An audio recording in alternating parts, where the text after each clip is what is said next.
I am so excited to be here today with you all because we have got something really special. So, Sifo Dyas lightsaber.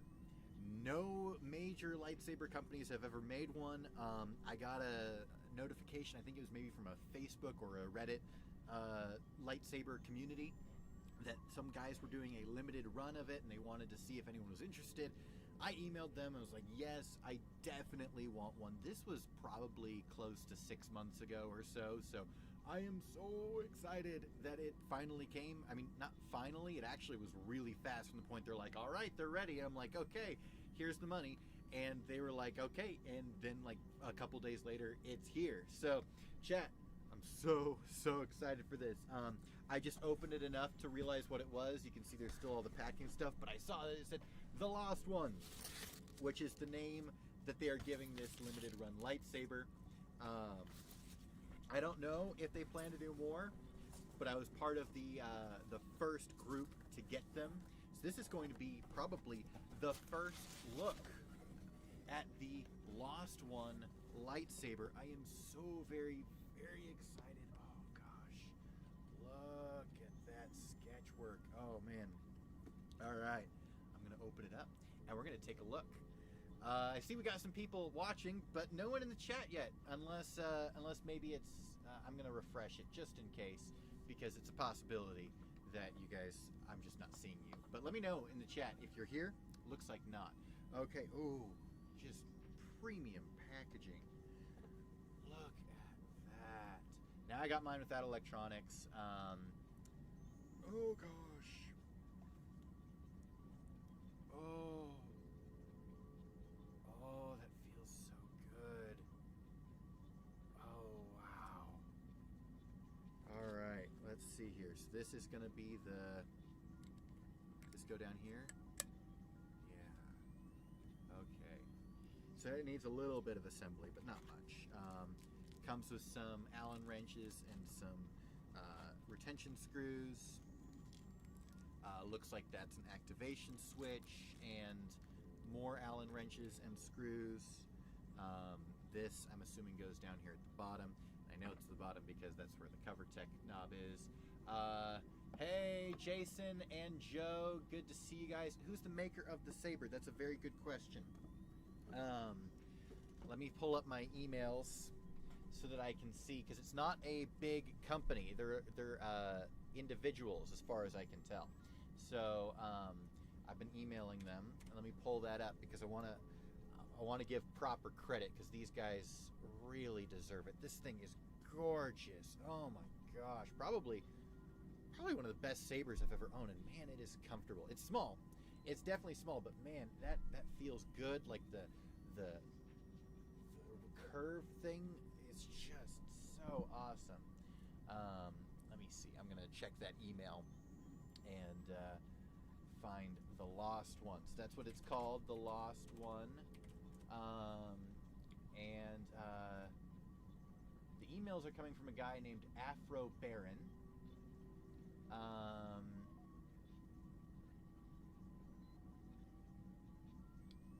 But there are no links to it. If I'm just going to Google Lost One Saber,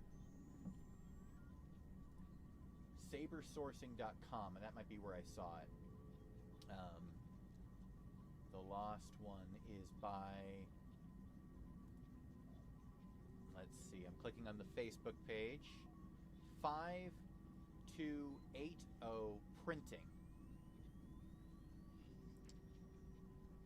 Is that really it?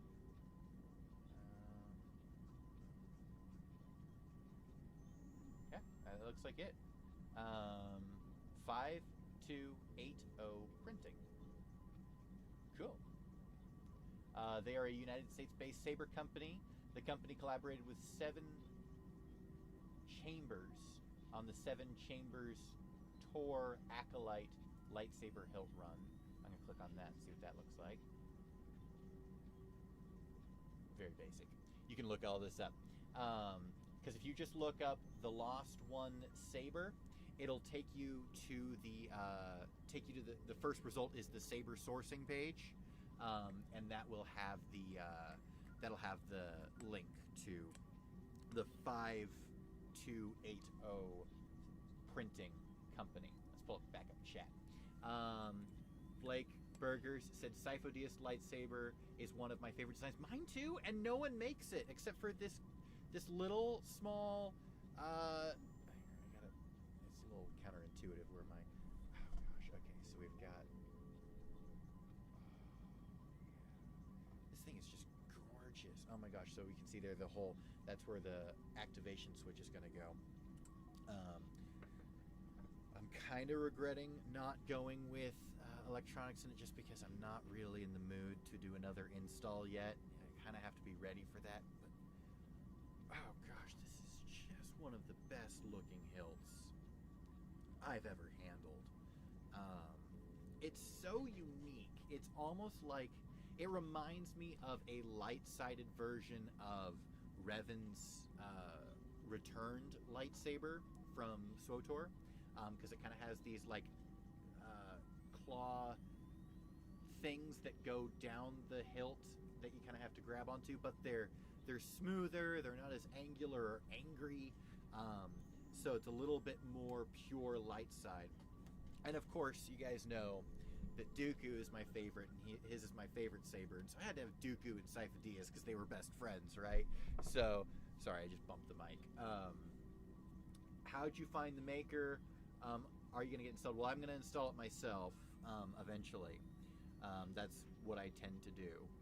But the maker I found, again, it was either from a Facebook or a subreddit dedicated to saber making. Although it could have been from sabersourcing.com. Not 100% sure because I follow stuff like that. I love custom lightsabers and limited runs and things like that. I've got a few sabers that are forthcoming. So I've got a custom Bad Axe from Genesis Custom Sabers that I got in the Q4 last May, so it should almost be my turn because they said it was about a year until it would be my turn. So in May it should be my turn. And then I've got a full custom from Army of One, Arm on Fire sabers. You can find them on Facebook. That'll be a full custom just for me. That should be about 8 months from now. That it'll be my turn. So that'll be cool. I tend to do CFX as opposed to Profi because they're just easier to program. I know you can do more with Profi. My Qui-Gon, which is up there by my R6 unit, that's a Profi board. But when I do my own installs, I tend to prefer the Crystal Focus just because I know how to do it, and the features are largely comparable to each other. Yeah, this looks awesome. So I got it with the, I think, lightly weathered. Is that what they said, or something like that? Because you could get it in like the raw silver. You could get it with the, I don't remember what options there were, but I wanted the lightly weathered. I've never had a weathered lightsaber, so I just figured this was the one to do it with because, you know, when we see it in the Clone Wars, it's all like sand weathered and stuff, and it's like, you know what? This is the saber to get it slightly weathered. So man, it is good. I'm not sure how I feel about the activation switch and the cover tech knob being on the same side. That's very abnormal. It's very substandard, but I think I can look past it on this thing because this is just, it's a good one-handed saber because of that grip, but like if you put your hand down here, I guess that's pretty good because you see that's where, right between my fingers, that's where the activation switch is, and then right there, that's where the cover tech is. And so you want it where you can grab it two-handed, and one hand isn't on the cover tech and one hand isn't on the button, which is a big problem with Qui-Gons because the cover tech and the button are exact opposites of each other, and it's really hard to find a place to hold where you're not like covering one of them. So this one's actually really well designed in that respect, at least if you're right-handed. I imagine if you're left-handed, yeah, that's going to be a little not as good because your hand's going to be on the button. So definitely designed for right-handed people, although if you could drill it yourself, you could put the cover tech on the opposite side, and then you'd have a little bit easier time doing it left-handed. Um, man, this is just like it feels good in 2 hands. It'll feel good in 1 hand, and it's like it's pretty small. And I like small sabers. I do. I do like longer sabers, but I like them that like I can wrap my fingers all the way around it and like really grip it. That's something that when I'm actually dueling with the saber, that's something that's really important to me. Or just like holding it. I just like the way that feels. It just feels a little bit more authentic, a little less toy-esque. Hey, Callie, good to have you back. I'm so excited about this. For those of you guys just joining in, because we got a couple more people here, this is from 5820 Printing. They are a small-time saber manufacturing people.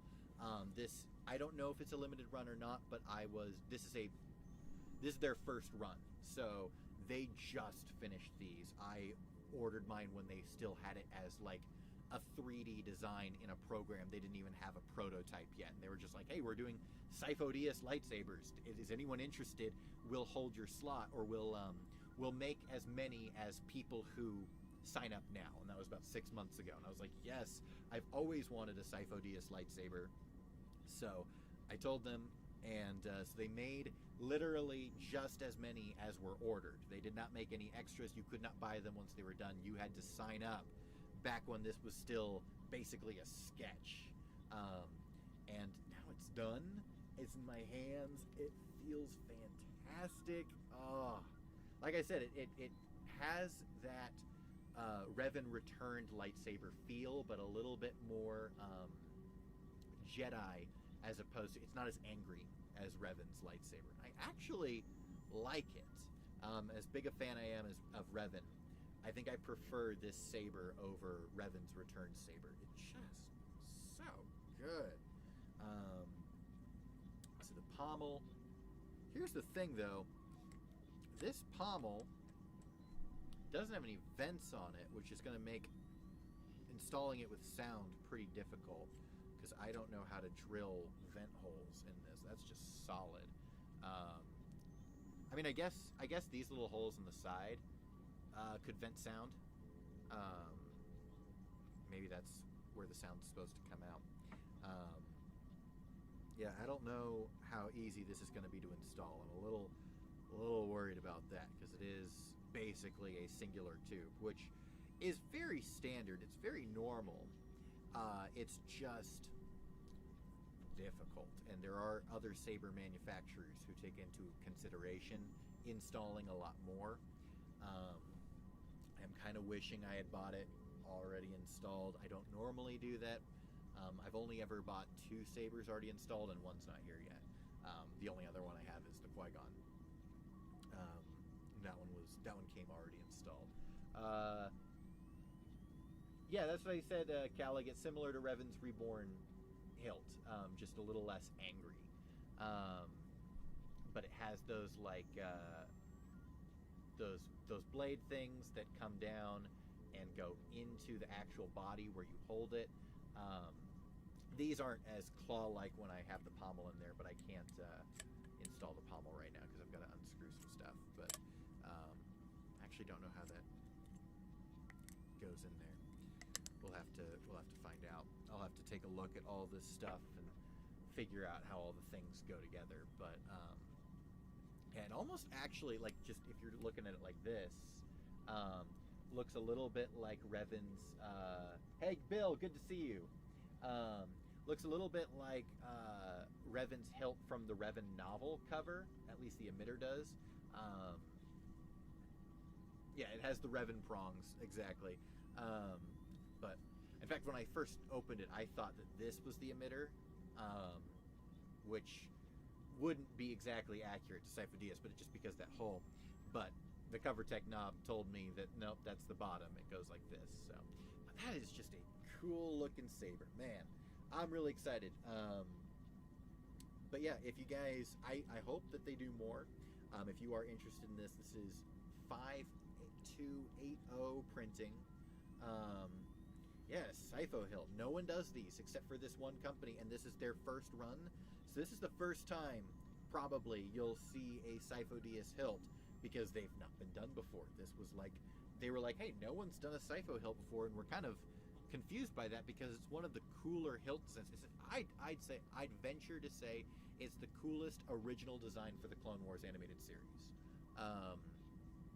Yeah, I mean, there weren't that many original designs for the Clone Wars original series because a lot of them were based on props from Phantom Menace and Attack of the Clones.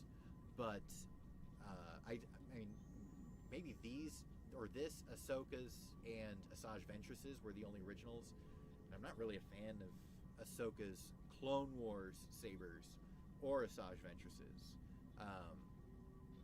This is my favorite hilt from the Clone Wars for sure, and probably one of my favorite hilt designs in Star Wars.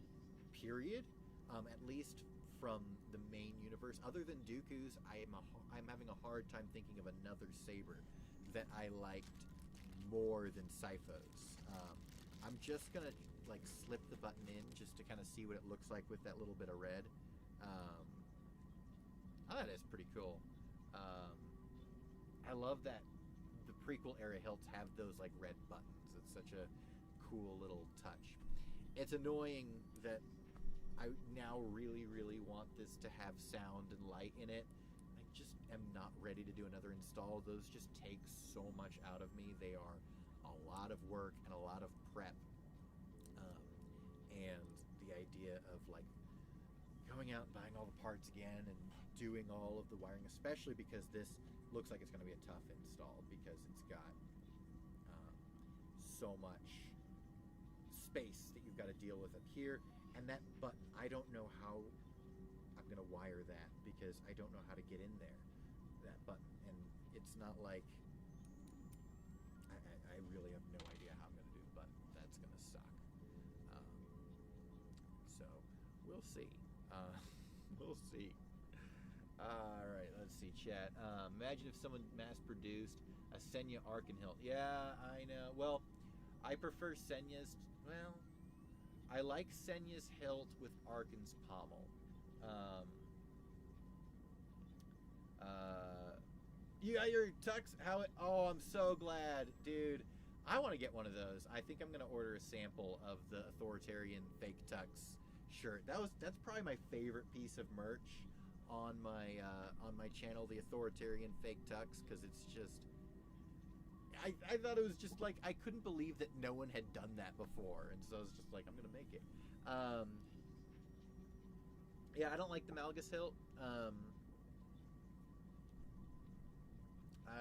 Calig, I'm sorry, or Bill, I'm sorry. Calig, I agree with you. I don't like the Malgus hilt. But Saberforge did a Malgus hilt. I don't know if they still sell it, but they did at one point. Plus, if you do Saber Legion or any combat thing, they won't let you with those giant claws. That's against regulations. No claws, no... I mean, like, I think even if I dueled with my Dooku, I'd have to remove the claw. Anything that protrudes like that out of the emitter you're not allowed to fight with. You're loving the fake tux. Fits well with your big Z face mask. I love it, Bill. Thank you. Awesome. Yeah, like I said, I need to get one of those. I've been meaning to. I just haven't. Yeah, that is my favorite piece of merch. The Authoritarian fake tux. That is just. I love it. Let's see. Yeah, no. So I'm happy that someone finally made a Sifo Dyas hilt.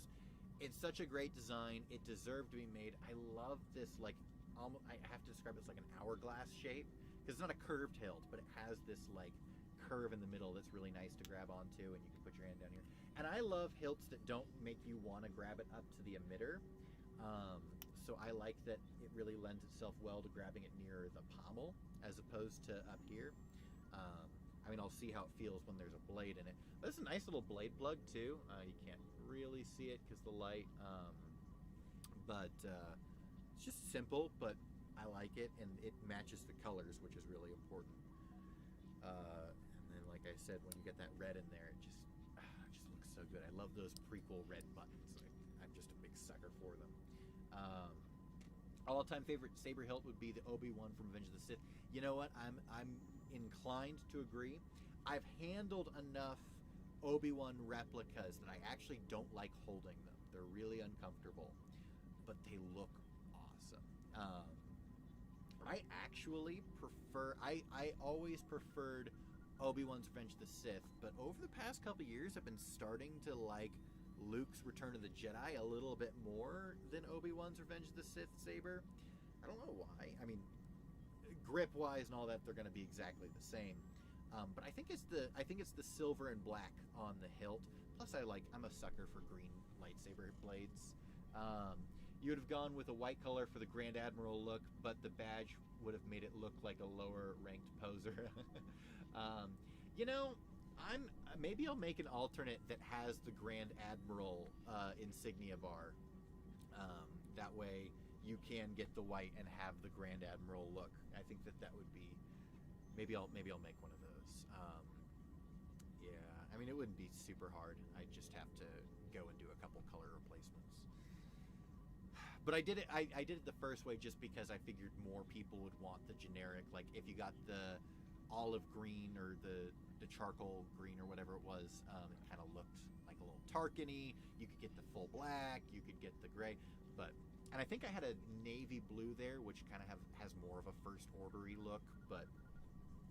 I still do like the navy blue uniforms, honestly. Yeah, so like Sifo's my favorite hilt in of a major character other than it's my favorite straight hilt from canon.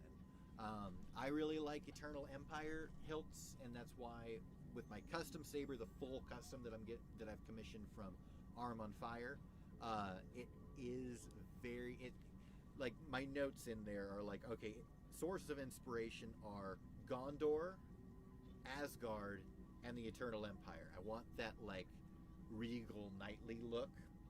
So it has some elements that are very Eternal Empire, a little Senya, a little Arkin, a little Thexan, and it has some like etching designs that are very Gondor-esque, like very similar to Narsil or Anduril. And then it has, just the shapes and stuff. Bill says, in fact, the past few weeks I've been saving up wearing the uniform for the next time you do a watch party stream. I wash my clothes every 2 days. Oh, that's awesome. Well, thank you, Bill. I'm glad. Yeah, we need to do another watch party, and we'll do one. So let's see. Let me remind me, guys, what are some of the things we were going to watch? Because I know we're going to do commentary for season 1 of The Mandalorian. We're going to do commentary for Rogue One, and we're going to do maybe commentary for all the prequels. And we've got some time until Mandalorian season 3 and Book of Boba Fett. I know we wanted to react to some of the older samurai movies like Hidden Fortress, some of the inspirations for Star Wars. Trying to think what other movies we've had lined up because it's been a while. So we were evacuated. We were in a flood zone because of the fire. So all of the trees burned, which means all the roots burned, which means there's nothing holding the ground in place, which means that when it snowed and then rained, there was a possibility it was going to wipe all the mud into where I lived. So we had to leave. Seven Samurai, yep, that was one of them. Zakulian hilts. Is there also a little Valen and the Zakulian Knight influence there too? Not as much. More just because I'm not familiar as much with Valen's lightsaber, and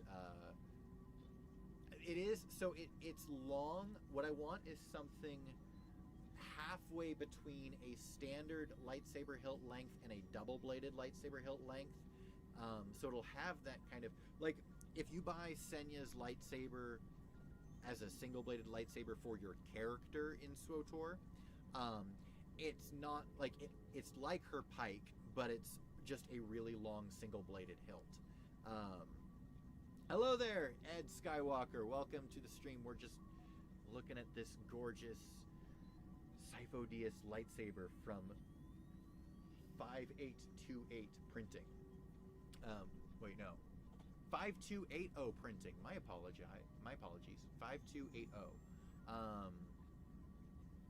Anyway, but it is just gorgeous. And then I've ordered a full custom saber from Arm on Fire. You can find them on Facebook. And I know Darth Krayt's lightsaber is really popular. I'm not a huge fan of those environmental lightsabers, like with the claws or the teeth or the wood or any of that type of stuff. Like, I love that it exists because it adds variety. It's just not my flavor. So I don't like the big old crate tooth at the bottom, or rancor tooth, or whatever it is. I love that it exists. I love the idea of it, but it's just not my flavor. I like the knightly look usually, and more often than not. You've been making the connection between her and Azula from Avatar. Oh gosh, yeah, no, she is totally Azula from Avatar. Just the total overpowered psycho woman. Yeah, where she's just like crazed and insane. I think Azula had more time to develop, but Valen is a really well-crafted character and has warranted her own. I shouldn't say warranted, but has at least garnered her own following in the Rule 34 community, which I find really weird. But it exists. Let's see. We're geeking out about lightsabers. Really enjoy. Oh, I already read that. Yeah. Well, blue is you can't go wrong with a blue lightsaber. I mean, really. But I am a green lightsaber guy. It's just kind of who I am. Oh, by the way, I'll show you guys this. So another saber came. I didn't unbox this one. At least not for you guys. I mean, I had to get it out of its box. Where's my... Oh, is it this one? This might be it.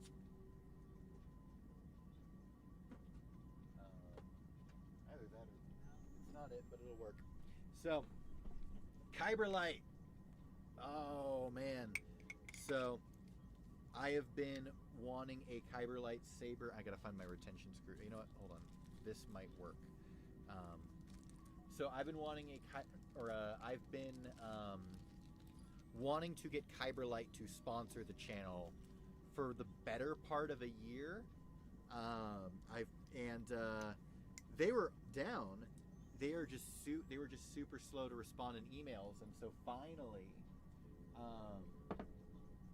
goodness, where is? Oh, here's some. Oh no, I just bumped my camera.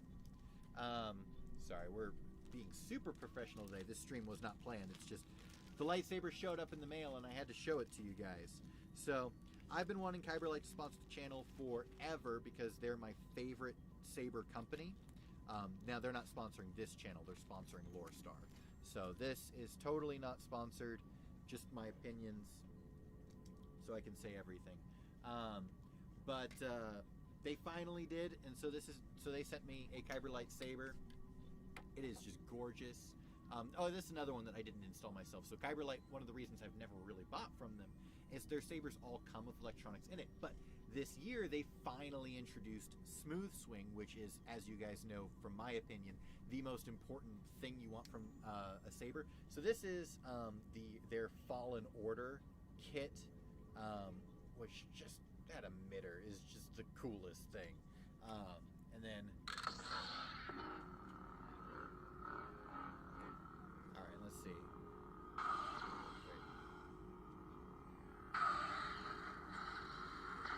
Wait.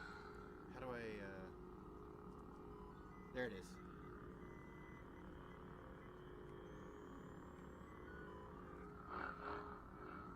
I love the way their color changing is, so I just triple tap this and I just turn it.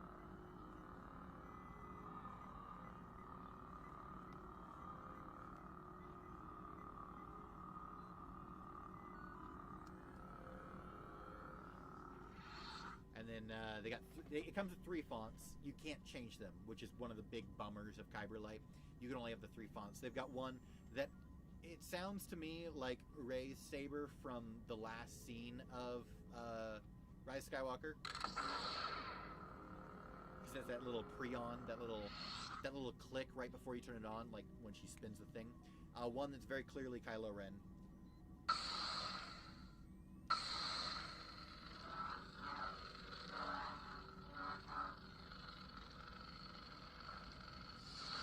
And then another one that is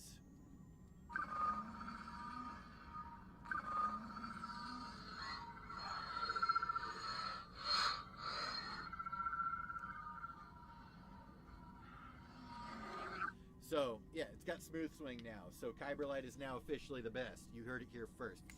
Now, they only have one hilt type. Everything else is a metal component that goes over it, which means that you can't do things like curved hilts, but they are really awesome for that customization because, like, let's say, you know, you're not like me and you spend half your paycheck on lightsabers and you're like, you know, it's really a smarter decision to only buy one lightsaber and just make sure it's one I want. Well, with the Kyber Light, you can just like swap out the stuff whenever you want to. I'm trying to see, do I have any emitters around? No, but I'm not going to take one out. You know, you can just kind of swap stuff out because they've got like hundreds of accessories and you can make your lightsaber look however you want to,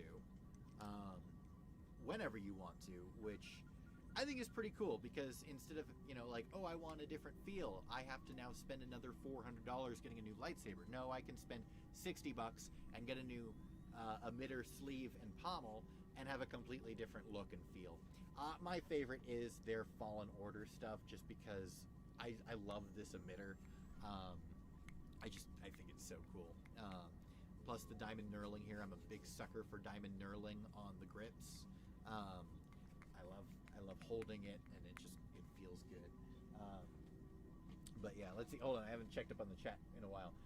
Thexton dodged a bullet with that one. Elo, Dare, Eric Chung. Oh, hello there, Derek Chung.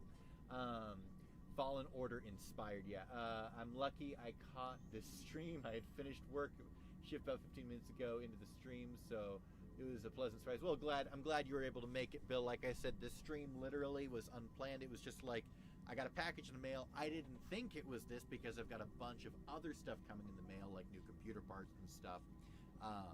And so I thought it was something like that. And then I open the box and I see the words, The Lost One. I'm like, this is that lightsaber that I pre-ordered 6 months ago. I've got to show everyone that someone made a Sifo Dyas lightsaber. So I literally gave everyone like a 10-minute warning before I started the stream. Oof. And what do you think of Kyberphonic? Not my favorite. The Darksaber effect, yes.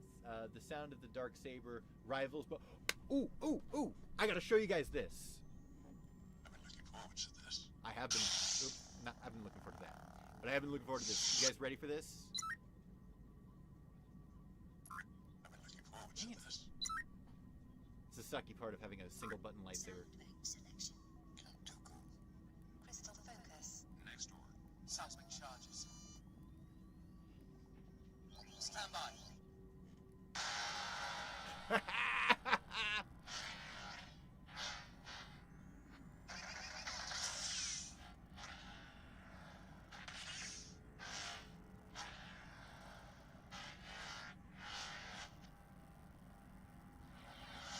Now that is not the coolest lightsaber sound font you have ever heard. That, I don't know what's wrong with you. That is the Seismic font. If you look up Seismic on saberfonts.com or saberfont.com, saberfonts.com will link you to a saber form. Saberfont.com, you can look up Seismic and get the coolest lightsaber font ever made. It is. I love it. Oh gosh. Stand by. I just can't. I love it. This is the coolest thing. Oh gosh. Yeah. So great. Bravo to the person who made that. I gotta credit them. Hold on, I wasn't planning on showing that off, so I wasn't ready with who made the font. Saberfont.com. And I'll just log in so I can see my purchase history. Wait, maybe it's not that email. It's not. It's this email. Oh gosh, dang it! Why is it not remembering that password?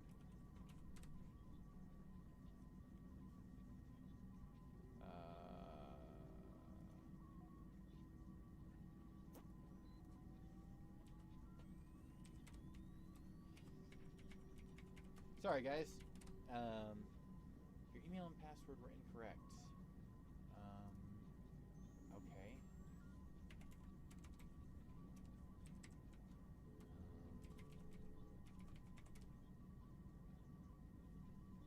Oh, there it is. Okay, cool. Okay.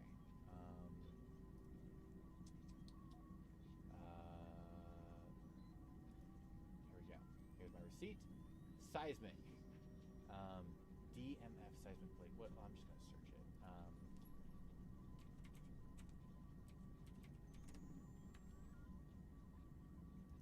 Alright. Looks like I spelled seismic wrong. Seismic blade. Okay.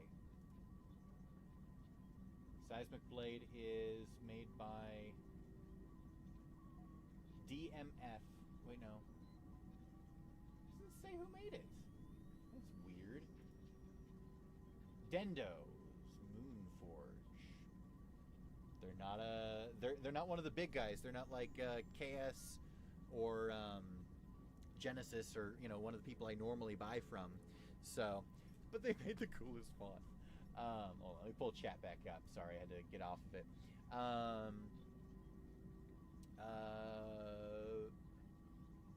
Very cool, and I'm so glad they brought it back in Mandalorian. I know. Well, you guys were there when we were watching, and they made that sound. I was like, oh, we were all so excited.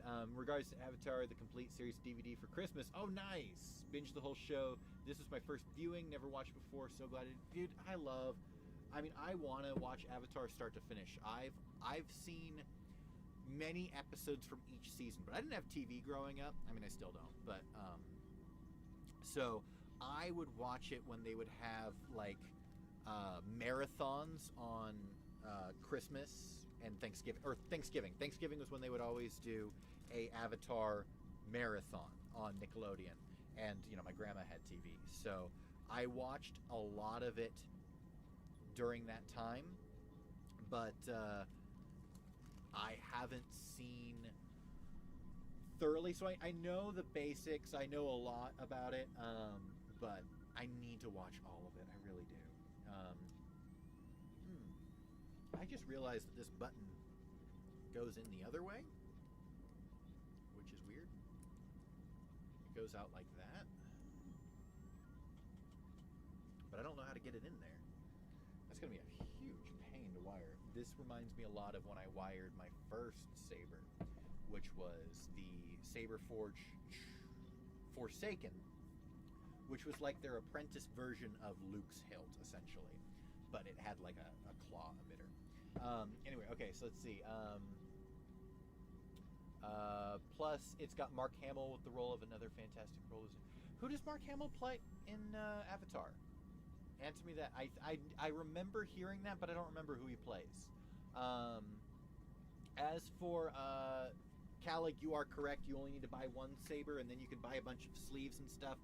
It really is super cool. I mean, it's the same basic concept as the build your own sabers from Galaxy's Edge, with two big differences. One, this has smooth swing, which, as I cannot state highly enough, is the most important feature when buying a lightsaber. Let me show you guys what I'm talking about, because this is my only saber that doesn't have smooth swing, right? So it has pre-recorded swing sounds. You swing it past a movement threshold, it will play one of those sounds. So check this out.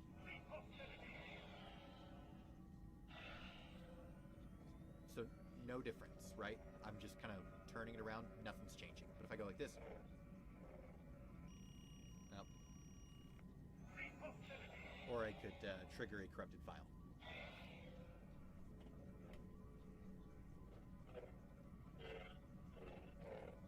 So that's standard, right? Non-smooth swing. This is smooth swing. Wait, actually, I want to switch it. Oop.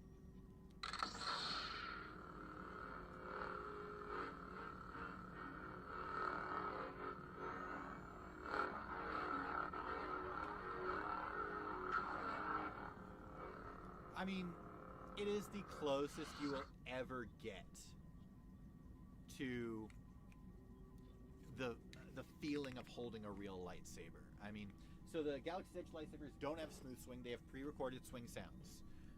The other big difference is the variety and the accessibility of replacement parts. If you want to buy replacement parts or not replacement parts, but variety parts for a Galaxy's Edge saber, you either have to go back to Galaxy's Edge or buy them online, which really sucks. Whereas these with Kyber Light, they've got great fast shipping.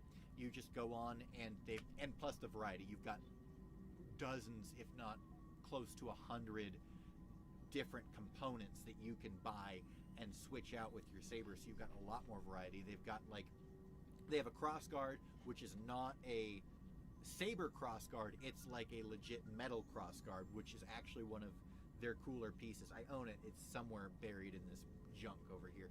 We're probably going to be moving soon, so I'm going to have a new setup. So a lot of my stuff is in boxes right now. But all that to say, they've just got a lot of really, really cool variety. And this this is a carbon fiber saber hilt. Have you ever seen a carbon fiber saber sleeve? It's just too awesome. So we are now officially sponsored by Kyber Light, which is fantastic. They are my favorite saber company, even though other companies do make nicer hilts. Here's the thing. You guys remember I ordered this from Saber Forge. It took 8 months to get here. Their customer service was terrible. Every time I would email them, it would be a week before I'd get a response, which means and they usually didn't even understand my question and would ask for clarification. So it took a total of 8 weeks to get one question answered, and that was, will you leave the components unglued so I can work on it? Because otherwise they will glue everything together. And that took 8 weeks for them to just answer that question. They are not as fat as Galaxy's Edge, no. I mean, they are thicker than,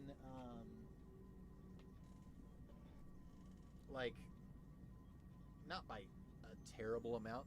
They don't feel unwieldy, but they are a little bit thicker than some of my other hilts, the Kyber Light hilts are, but they feel really good. I can close my fingers around it, and I don't have super big hands, so that's kind of my metric. Can my thumb, because on a Galaxy's Edge saber, my fingers kind of just touch. I can't overlap. So they're not as thick. They have smooth swing, and you can continuously work on that one saber. So I'm a huge fan of Kyber Light. Plus, they have the best customer service. So little story time. Kyber Light was actually the first company I ever bought from, but I was very poor at the time, and I realized after I bought it that I actually couldn't afford it and make rent at the same time. So I emailed them that next day, and I was like, hey, I can't. I would love to buy from you guys when I have money, but I can't. They were like, no worries. We will refund your money now, and you can just send the saber. We already shipped it, so you can just hit return to sender on the box and just send it right back to us. But we'll refund you before you even send it back. I was like, seriously? And so they did. They refunded me that day, and the saber was there the next day. And I was heartbroken because I wanted to give them my business because they were just so cool to me. And I was like, but I needed the money, so I hit return to sender. But I always remembered Kyber Light. I was like, I will always want to support them however I can. And even though, companies like Saber Forge or Corbanth or whatever can put out really gorgeous looking sabers, they don't have the customer service. They don't have that care for the community and the product that Kyber Light does. And they're really if you were to get this with smooth swing and color changing, it's going to run you close to $900. This is color changing and smooth swing for $250. And not just because it's Dooku. You can get any saber from Saber Forge, and if you want color changing and smooth swing, you are looking at upwards of $900, or upwards of $800. Sorry, probably around $860 at the low end. They are the only company that you can get all the features that you need, like smooth swing and color changing, for under $300, and that's remarkable. Like, this hilt by itself with no electronics in it was $200. For $60 more, you can get like the whole deal. I mean, it's remarkable. I don't know how they keep their margins so low. Like, I don't know how they sell their sabers for that cheap. So yeah, Galaxy's Edge Adventurous is super thick. Kyberlight has the best customer service. Like, they're really quick to reply an email, and they really care about the community. And so I've always been like, I don't care how much like I like the design of a Korbanth or a Saber Forge or a whatever. The fact that Kyberlight cares about the community makes them my favorite. Like, you can't overstate the importance of caring about your community. And so I've always been like, look, yeah, I own more Saber Forge sabers than any other company. I don't own any Ultra Sabers because they're dreadful, both in customer service and in quality. Saber Forge is dreadful in customer service and in the way they treat their employees, but they do put out good product. They don't put out good electronics because they don't care, but the metal hilts are actually pretty good. I own a Korbanth. They've got decent customer service. They are a lot more expensive. They're around $800 for a saber. But Kyberlight is the one that like actually cares, and like I don't know, like if someone's wanting to get their first saber, I always recommend Kyberlight, especially if they're not wanting to build their own, because it's the only way to get all the cool stuff for super cheap. This is not sponsored, by the way. This channel is completely not sponsored by Kyberlight. Kyberlight is only sponsoring Lore Star. That is in our stipulation. So on this channel, I'm free to say whatever I want. This is just genuinely my honest opinions about Kyberlight, because they didn't reach out to me. I reached out to them. I said, look, you're my favorite. You're the only saber company I want to be a long-term sponsor of the channel. Can you please work with me, because I want to help your company. I want to speak for your company. We do have a sponsorship coming up from Solari, but that is a one-time thing, and we got that one before Kyberlight signed the deal with us. Solari's good, but they're really if you're not wanting a full-on dueling saber, they're not great, because the hilts look like flashlights, and their electronics are really subpar. But they are probably the best and most durable lightsaber that you're going to handle. So I recommend Solari for that reason alone. But if you're wanting like the best all-rounder, something that looks nice, feels nice, has cool electronics, has cool features, and I forgot to mention, they're the only company that has a lifetime warranty on blades, because you will eventually snap your blade and just like and break it if you're really dueling with someone.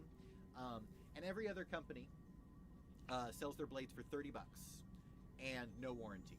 Kyberlight sells them for $20 and gives a free lifetime warranty, like no questions asked. You're just like, hey, I broke my blade. They're like, okay, we'll send you a new one. That's it. That's literally it. That's all there is to it. I think that they have like a $10, like you pay for shipping or something like that, but still $10 to replace a broken blade, as opposed to $30 plus shipping. I seriously don't know how they stay in business. It's remarkable. Do I think we'll see Abeloth in Canada? I think anything's possible at this point. Pack store sabers or patch store sabers. They had a NeoPixel smooth swing saber for $200. Did they really? I don't remember that. Let me look them up.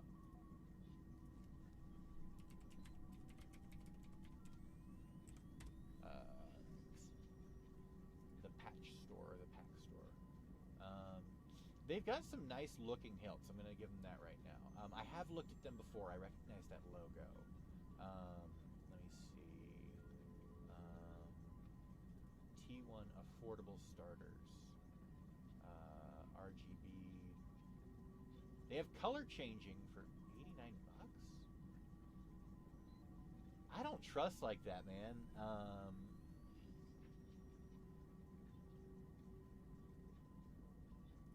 don't know. Wait, oh, that's Empty Hill. Fully installed. Oh, they don't actually have a price for that. So what's the warrior level? Okay, those are all around 250, which is very reasonable. Let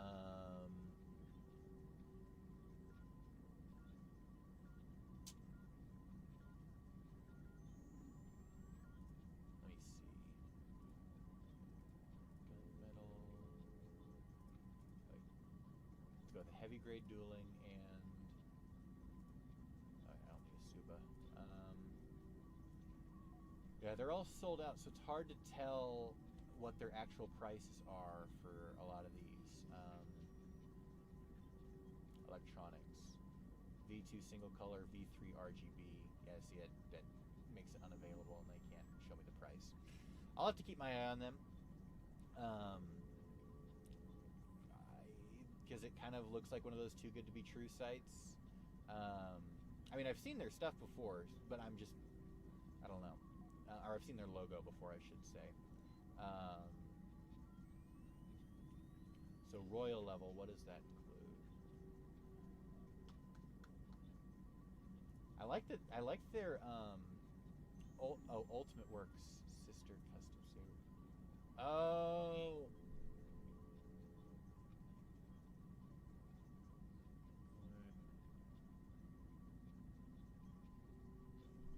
I don't know.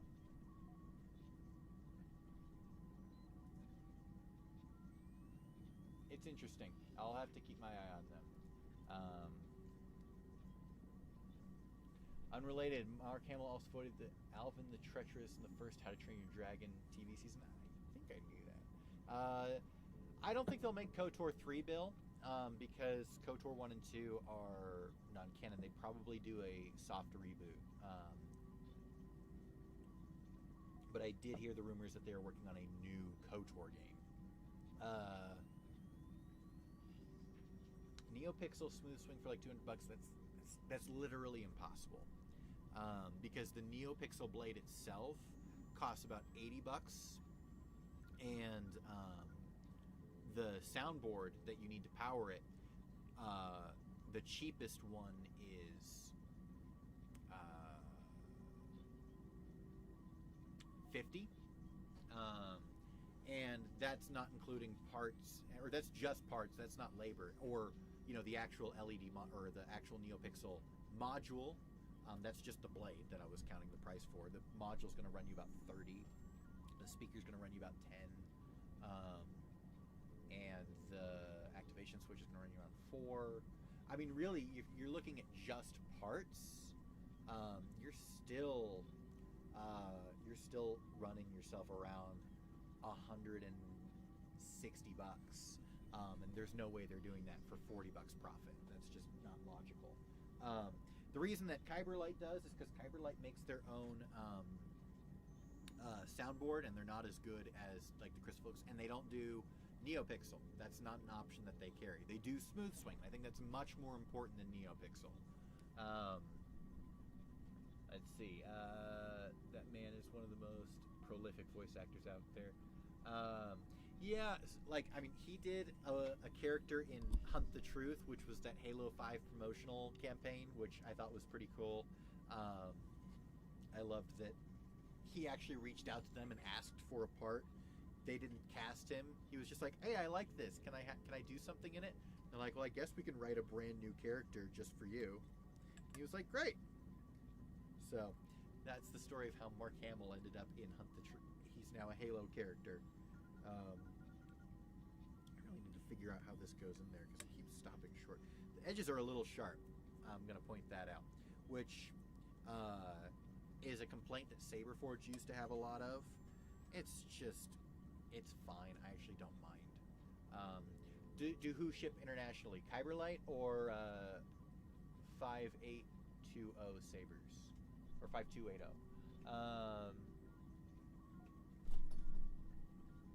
Wait. Tell me who, because there's a delay. I'm delayed a little bit, so when you send your chat, I'm about 40 seconds in the future. So tell me who you're asking if they ship internationally. I guess I'll just say if it's Kyberlight, yes, Kyberlight ships internationally. Plus, I have promo code, so if you use the link in any of, not any of mine, but the four most recent of my videos on the main channel, I've got a link and a promo code. It's LoreStar5, all caps, no spaces. Kyberlight, yep, they ship internationally, and you can use my promo code. I think it's just 5% off, but that's because their margins are already super low, so they can't really afford to give a bigger discount than that. But if you do use my promo code, the biggest thing it does is it tells them, hey, because right now our contract is for 4 months. And so if the contract goes well, they want to keep me as a channel to sponsor them for longer. So the more we can tell them that, you know, my viewers are receptive to them as a sponsor, then the longer they'll keep me on, and it'll just mean I can put out more and better videos. So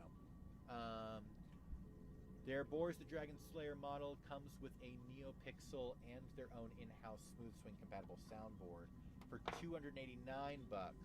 You got it on sale for $200. That's actually pretty good. Okay, that's pretty cool. $289. So that is very affordable for NeoPixel and Smooth Swing. And yeah, if they're doing their own in-house soundboard, that would explain why theirs are cheaper. Now here's the question.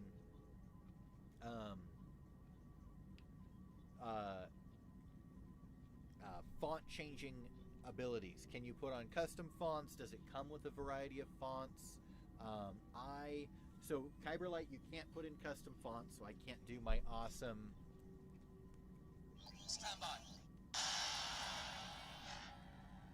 Can't do that in the Kyberlight, but it does come with a very clear light side, very clear dark side, and then the dark saber font. They were also the first company. They were trying really hard to figure out how to do a dark saber style blade, and they finally figured it out, which is super cool. They do sell dark saber blades. Mine is in the mail. I ordered it a while ago, along with another saber to do for a giveaway. When that shows up in the mail, I'll be doing that. So we've got 2 giveaways coming up. Solari, we're waiting on their website to not be broken, because they're like, oh, we want you to wait until, because they're paying for that giveaway, and so they want to wait until U.S. buyers can actually order sabers from them. Whereas Kyberlight, I'm paying for that giveaway, but they were on back order because of Christmas, so my saber isn't here yet. They broke the rules in sending me the saber that they sent me for free, but I'm not giving away that one. That one's mine. But I'm going to be giving away a Kyberlight saber along with a Fallen Order accessory pack. So if you like Cal Kestis' lightsaber, that's what we're going to be giving away. 40 seconds in the future. Something like that kind of happened with Christopher Lee for The Wicker Man. He loved the movie so much that he donated his whole salary to the cast crew. I remember hearing about that, yeah. I'm saving up for one starting right now. Saving up for one from whom, Jose? From Kyberlight? Because Kyberlight's awesome. Like I said, I like rewarding their customer service. I think that really deserves some attention.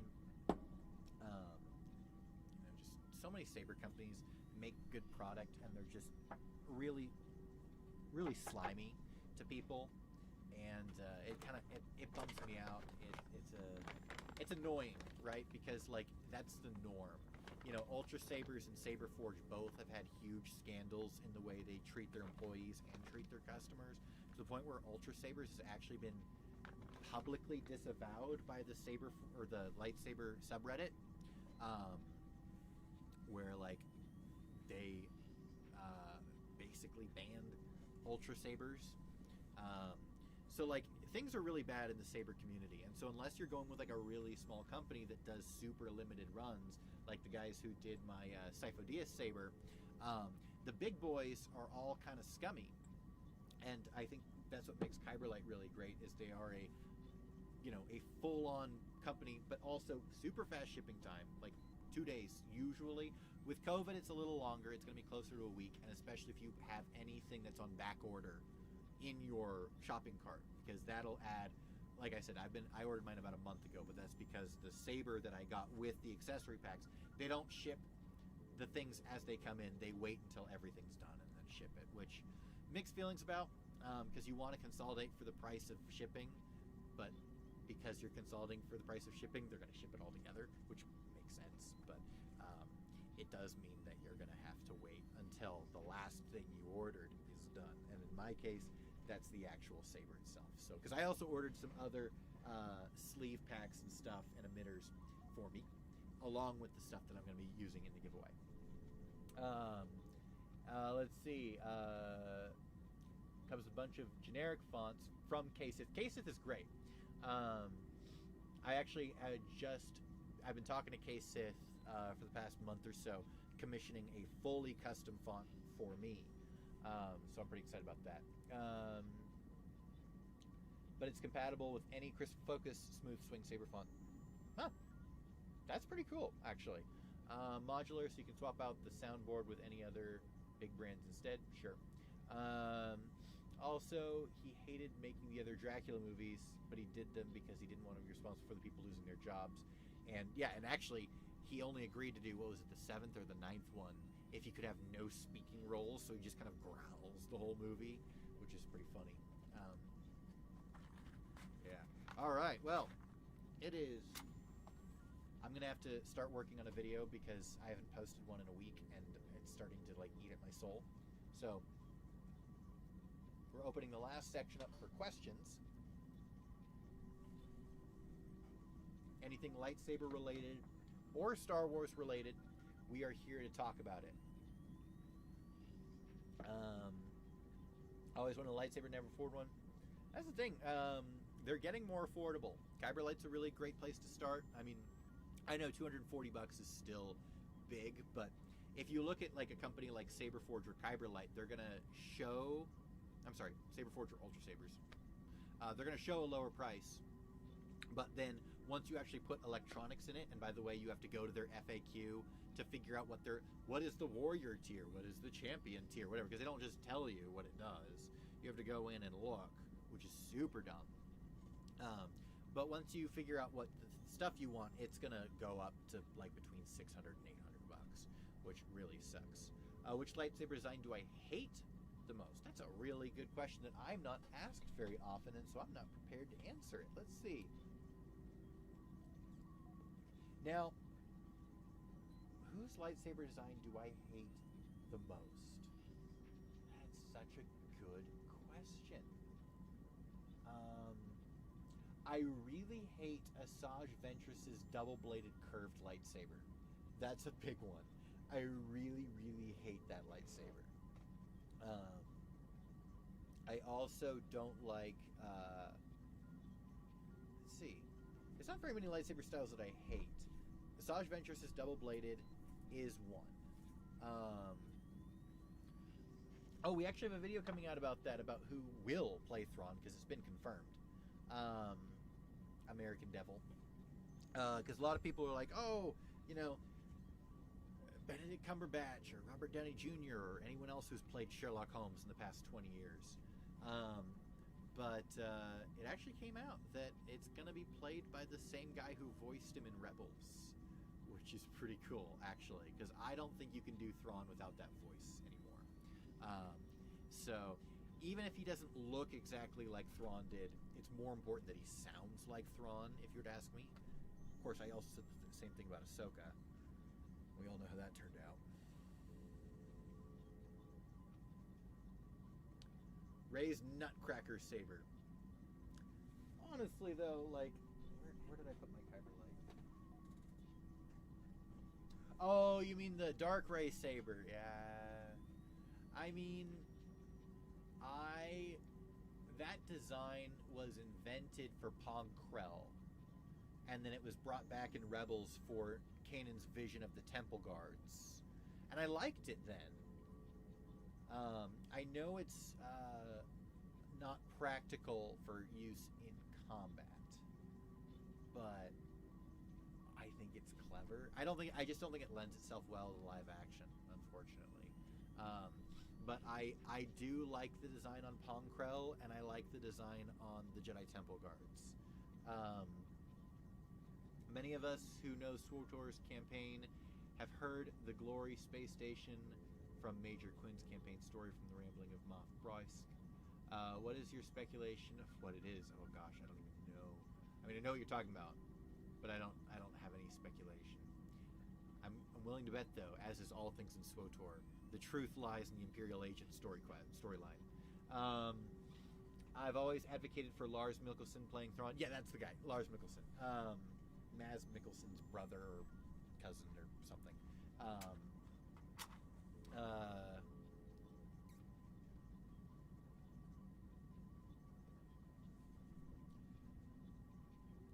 The voice, yes. The voice is everything when bringing a animated character into Star Wars. Of course, they didn't do that with Ahsoka, and I was not an advocate of that. I would have rather Ashley Eckstein as opposed to Rosario Dawson. Now, Rosario Dawson did fine, but it just didn't feel like Ahsoka. She was way too stoic. She was way too, like... I mean, she almost just kind of acted like Cara Dune and Bo-Katan. Like, all the chicks in Mandalorian Season 2 kind of had the same personality, where they were just, like, hardcore and stoic and strong. It's like, it worked really well for Cara Dune. Bo-Katan is already established. But with Fennec Shand and Ahsoka, who was also established, and now is kind of a different personality, it just felt a little weird. Plus, then Sasha Banks, Mercedes What's-Her-Face, had, like, the same personality, too. It was just a little much. It's like, there are more personality types that you can delve into. I don't know if they just don't know how to write women or what, but Dark Rays is way too long, yeah. So, well, the blades are too long. That's the problem. So with Pong Krell's, his can be long because he's a basilisk. But with the Jedi Temple Guards, the blades are really short. The hilts are long, but the blades are super short.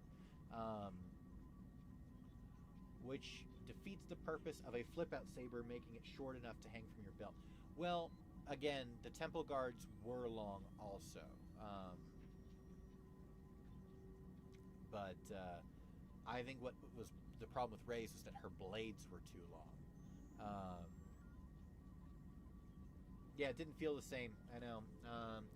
Guess I'll have to replay the Agent all the way to 50 at least. Reference the Sabotage Glory Station for... You know, they might not even... I don't know. But, like, the more it's like you have to play the Imperial Agent storyline between every other story mission because he references all the other things and all the other class stories. So, the Agent is a very valuable class story to play through.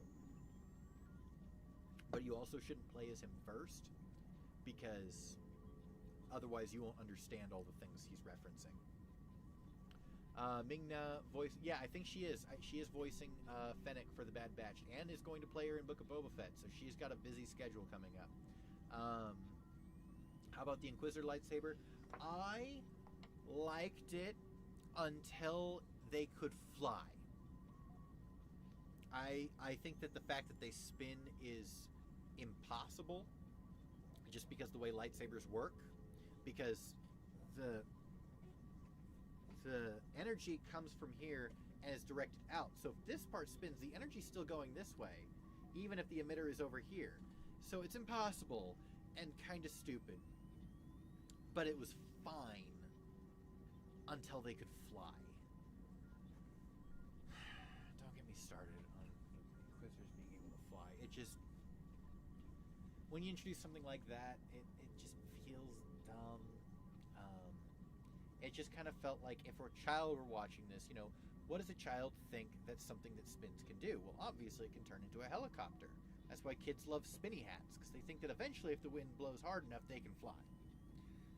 Well, that's not how science works, and it's fine, but just not for something that has a wide range of media, because now all of a sudden you've got Inquisitors in Fallen Order, and it's like, well, why aren't they flying? Because clearly, according to canon, they can fly. It's just dumb. Okay, They fly now. They fly now. I love that you two work together on that one. Best part of the Imperial Agent storyline was Darth Jadis. Of course, Jadis' hand. I was so mad when they took away the Jadis' hand title, the player title. That was I want to wear Jadis' hand everywhere I go. The thing with the Inquisitors was just ridiculous, definitely, and that is I don't mind. I really like the design of the hilts, especially when the it's not a crossguard, but the hand cover. There's a specific name for it. But when that is only on one side, when it's not making a circle, but when it's only on the front side, it has that Spanish rapier look. I really like that. I think it's super cool looking. So, I am a big fan of the Inquisitor sabers. I just don't like the flying. The spinning is fine. I have problems with it, but I can get over it. The flying is not okay. And I know Star Wars IRL and I argue about this sometimes. If you haven't heard, so I'm helping actually Star Wars IRL with his How to Make Your Lightsaber series. So you should check that out if you are interested in like making your own saber, because it is a rite of passage for Jedi and Sith. So I recommend everyone build at least one saber. If you're not going to build a saber, that's when I recommend you go to Kyberlight. But otherwise, get an empty hilt, build your own saber. He did make a mistake in his last video. You do not need a latching switch when you are building a saber with a soundboard, because a latching switch will keep that circuit closed longer. It's just, I understand why he thought you would need a latching switch, but you don't. You need a momentary switch when you're dealing with a soundboard. Hopefully you guys know that. Everything about Jadis was so interesting. His presence, his voice part. Dude, well, Calig knows because I've played SWTOR with him a couple times, but my character definitely looks like a thin Jadis. I've got the full-on Jadis look going on. Calig, vouch for me. Let's see. Yeah, Calig also likes the D-Guard. Maris Brood's lightsaber. Oh gosh, what is it? Oh, the Tonfas? No, bad lightsaber. No Maris Brood lightsabers from the Force Unleashed. Bad Maris Brood. Here's the thing. I took martial arts as a kid, so I actually know how to use Tonfas. But a lot of them is about bringing them in. A lot of the technique. The red Jadis, yes, thank you, Cal. Like, you go out, you swing them, you pull them back, you tuck them in, right? Well, you tuck it in, you're gonna slice yourself in half. So you can't actually use real-world Tonfa technique with Maris's light Tonfas. It's disgusting and weird, and it will kill you. Plus, they are tactically inadvantageous because the part you block with a Tonfa is this part, and that part is hilt. The blade part is out here. You don't block with that. You block here when you have a Tonfa. You go, right? And you're blocking with this. So, like, the part you're actually wanting to make contact with a Tonfa is not the part of the Tonfa that you're actually making contact with a lightsaber Tonfa. It's dumb, it's broken, and it's wrong. This isn't like a lightsaber crossguard, which is a good idea. This is bad because the part you're actually wanting to make contact with is still lightsaber hilt, which means you can still slice through it unless it's made out of Cortosis or Beskar or Criff or whatever. Not Criff. Criff is the F word in Star Wars. Frick. Thing is, though, saber blades are not weightless. No, Eric Chung, that is wrong. Saber blades are not weightless. That is actually going in my 10 blatant lies you may believe about Star Wars. That video is almost done. I have 8 lies so far. But lightsabers are not weightless. It is a huge misconception. But I'm going to read your comment anyway. How would energy blades be able to direct wind enough to lift a fully grown person? Oh, no, yeah, it still couldn't lift a fully grown person even if they are weighted.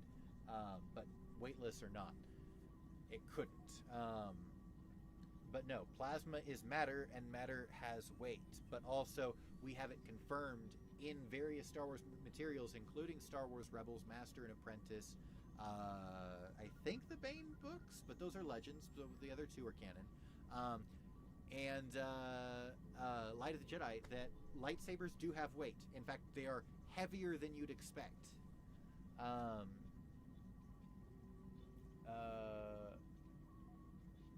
Who that is not canon now do you want added? Well, Revan is technically canon. I want his story expanded on in canon. But I want them to wait until they know what the fans want. That's what they've been doing lately. They messed up with the sequels. They know they messed up, so that's why they're pushing for Mandalorian. Mandalorian, they're starting to get a sense. They're like, okay, we're going to start doling out more stuff. We're going to see what people like. We're going to see what people don't like. And then we'll tackle the favorites, like Revan. I'm going to say, besides from Revan, I'd really love to rehear Kyle, or like have Kyle Katarn reinterpreted in canon. I wasn't a big fan of him in Legends, not because I didn't like him, just because I didn't partake in a lot of the material that he starred in. But I know he's a huge favorite. I would love to see what all the hype is about. Mara Jade, big one. Let's see. Bane is canon, but I'd love to have his story re-expanded on in canon as well.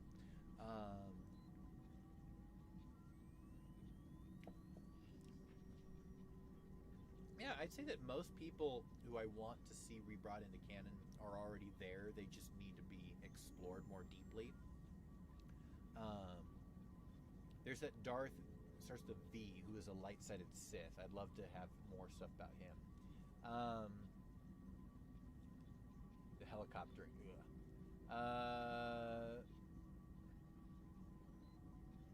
Who makes you wonder how Shakti approved those things? I don't know.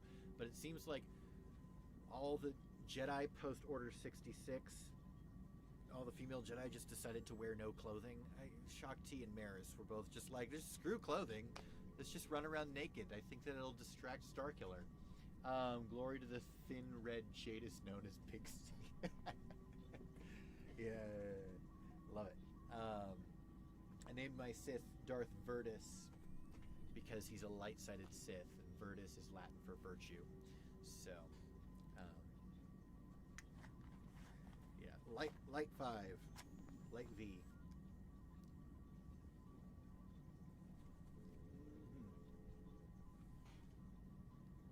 Yeah, so blatant lies you may believe about Star Wars. Lightsaber's not weightless. Jedi can have sex. Let's see what else. Mace Windu was never Yoda's apprentice. No, sorry. Let's see. Boba Fett's still not a Mandalorian. Hate to tell you for the 4th time, but he's not. Jango is now, which is great. I'm really happy to hear that. But Boba's still not. And that's okay. Boba has a completely different philosophy. He's a barbarian. He's a bounty hunter. He's not an honor warrior. I mean, he has his own sense of honor, but it's not the Mandalorian way.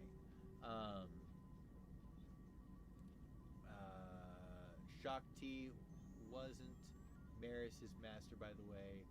At least my knowledge. Dark V forever. I think my Sith warrior is Dark V. Even though I actually did the class story as light side, I still managed to get Dark V while telling a light side story, or not light side. He was very gray because he corrupted Jaisa, because light side Jaisa is boring. But he was kind of more like a noble executioner type character. Most of the decisions I made were light side. Boba follows his own creed. Yeah, he's just a simple man trying to make his way in the galaxy. That's what makes Boba cool. People who keep trying to make him Mandalorian, it's like, you don't realize that the things you like about Boba wouldn't be there if he was a Mandalorian.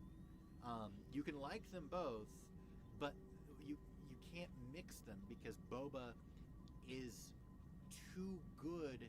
He's too efficient. He's too self-sufficient to be part of the Mandalorian community. Because the Mandalorians, yeah, they're, Candor says, each Mandalorian is a small army, but they are so much more dedicated to the idea of the greater Mandalorian culture, the greater Mandalorian society, and furthering that society than, like, say, Boba Fett, who is much more, he's not community-minded. Let's just put it that way. Well, Mundi had special dispensation to be married, but Lucas went on record saying, like, Jedi aren't celibate, they're just not allowed to have attachments or possessive relationships. That's it. They're allowed to have casual relationships, which I find really counterintuitive, but it was another way that I think that the Jedi had lost their way in the prequel era. But even Jedi of the prequel era still weren't celibate. So they were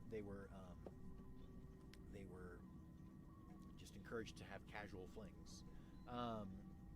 Blazer plasma rather than just light. The plasma itself would be really lightweight.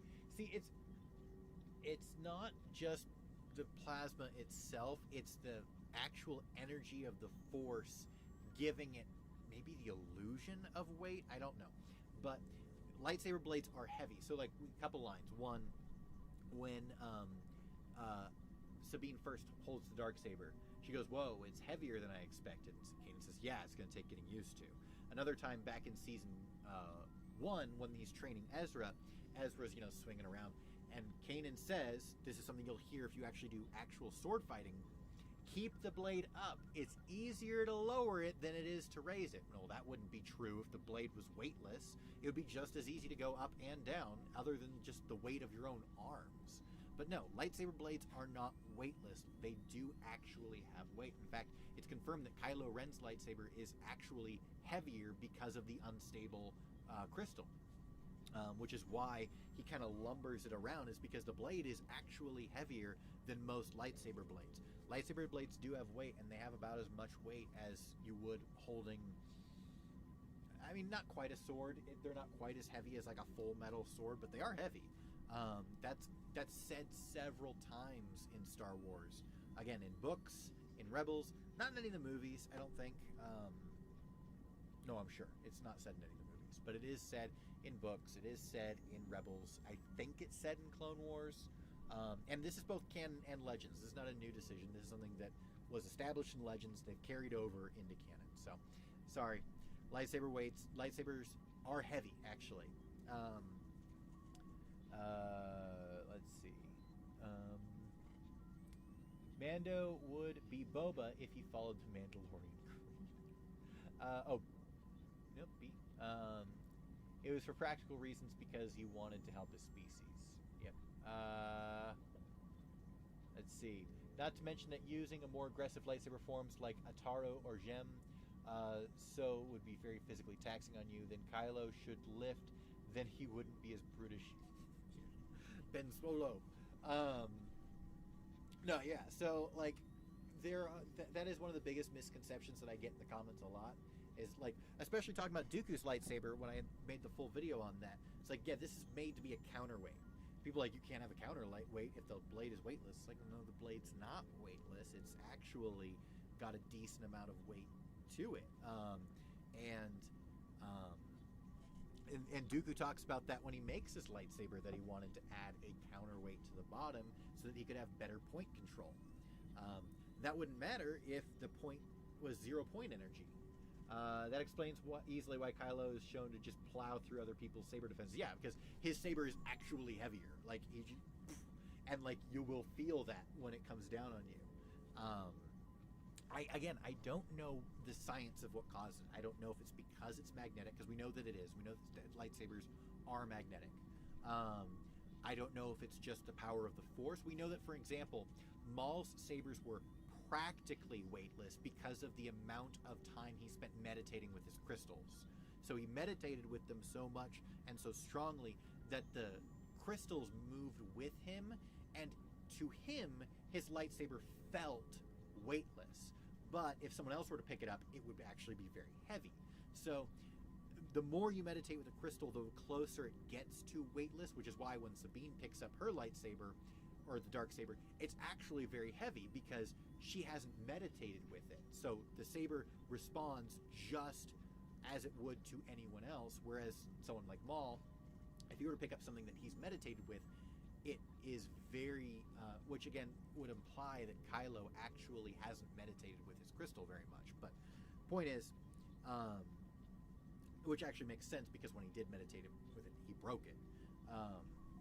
But yeah, so like the more you meditated with it, the closer it feels weightless. Now it doesn't actually lose weight, it just feels more weightless. So like Maul's saber still weighs the same, but for him, it just like it moves with a mind of its own, and that mind is in sync with his mind.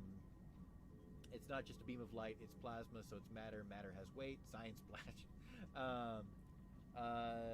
So thank you for pointing that out. Yeah, I'm going to point it out in the future video. I want to do 10 somewhere between 7 and 10 or blatant lies that you may believe about Star Wars. That, and the biggest one that's been bothering me is that Mace Windu was Yoda's Padawan. Because it's just not true. That's not even true in Legends. That wasn't true in canon or Legends. He had a different master in Legends and canon, but neither of them were Yoda. Service. Imagine how heavy your proto sabers were. Oh gosh, yeah. These things were probably. I mean, you also had the big backpack too, or battery or belt pack or wherever they kept it.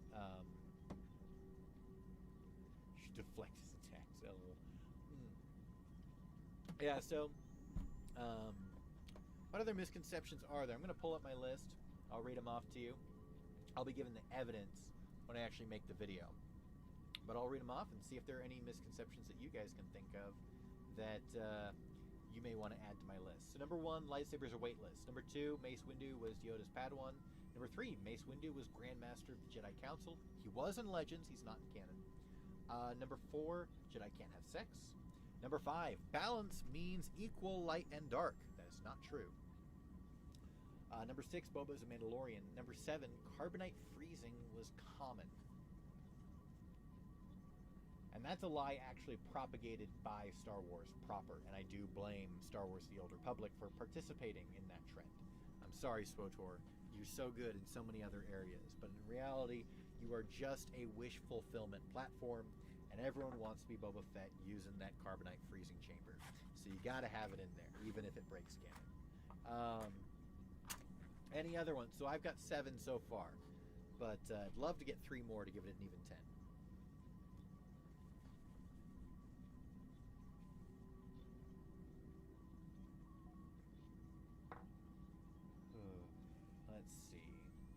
Chat's a little slow right now.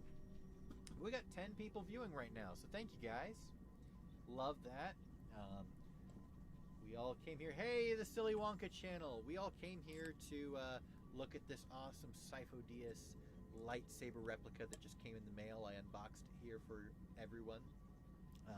But now we're talking about I'm working on a video about 10 misconceptions, or I think my 10 blatant lies you may believe about Star Wars. Dark side is an abomination of perversion, if you will.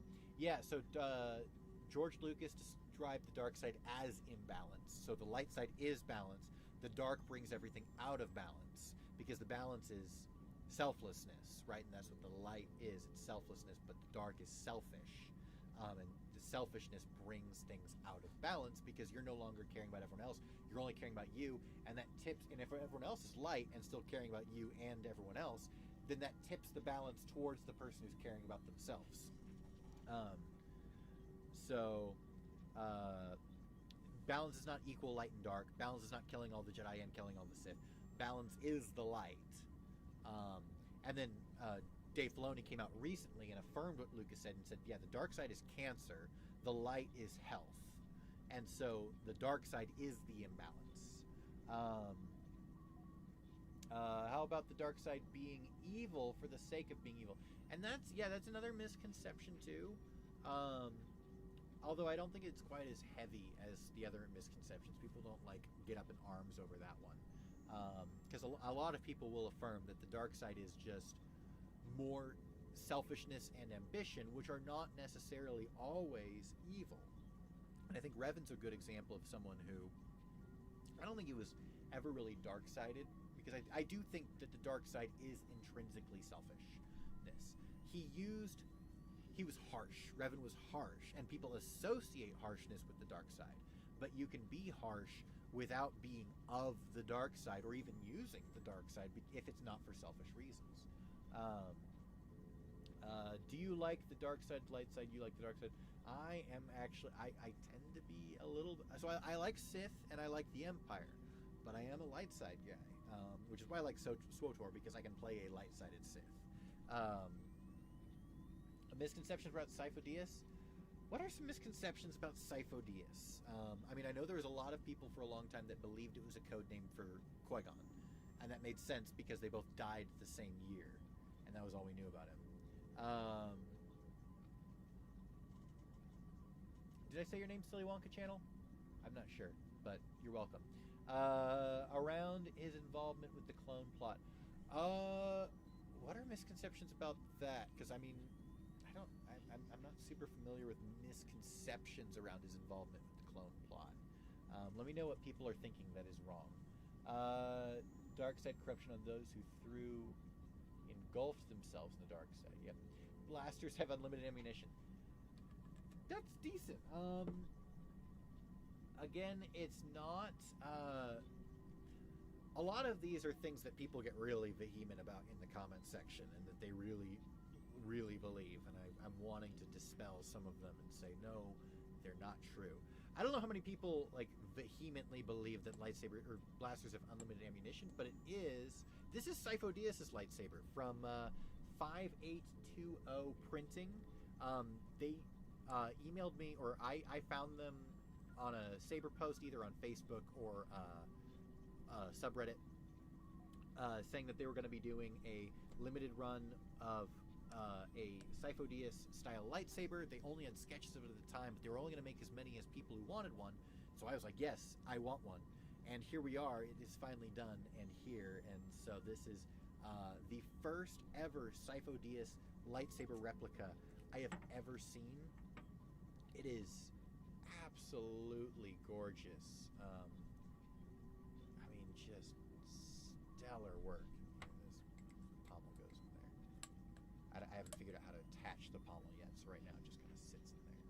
But yeah, man, that is just. I love it. Gosh, it's just so good, and the bummer is though, like it's really tough to get this looking. You see, I just dropped the button now because there's nothing hooking it in. Because I don't have any electronics in it, so yeah, I ordered it empty.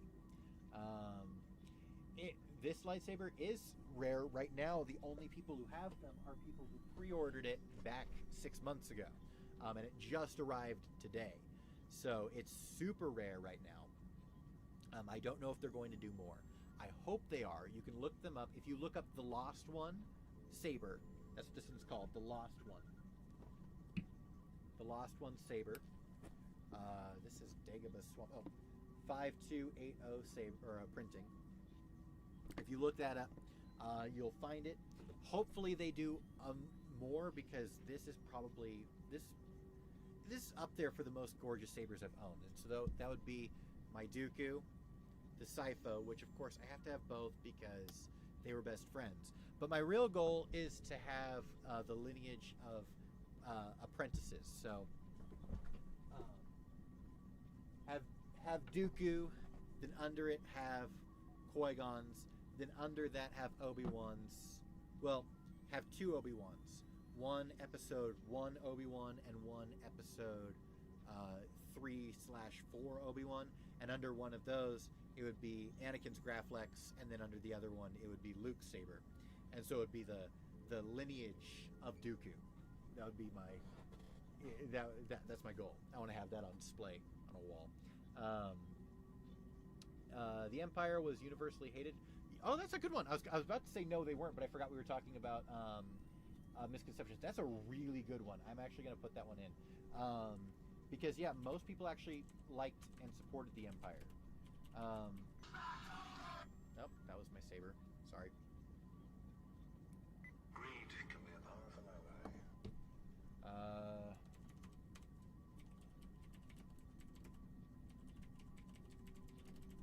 That's a good one. Thank you for that. I'm gonna let's see who told me that. Jose Angel Rodriguez.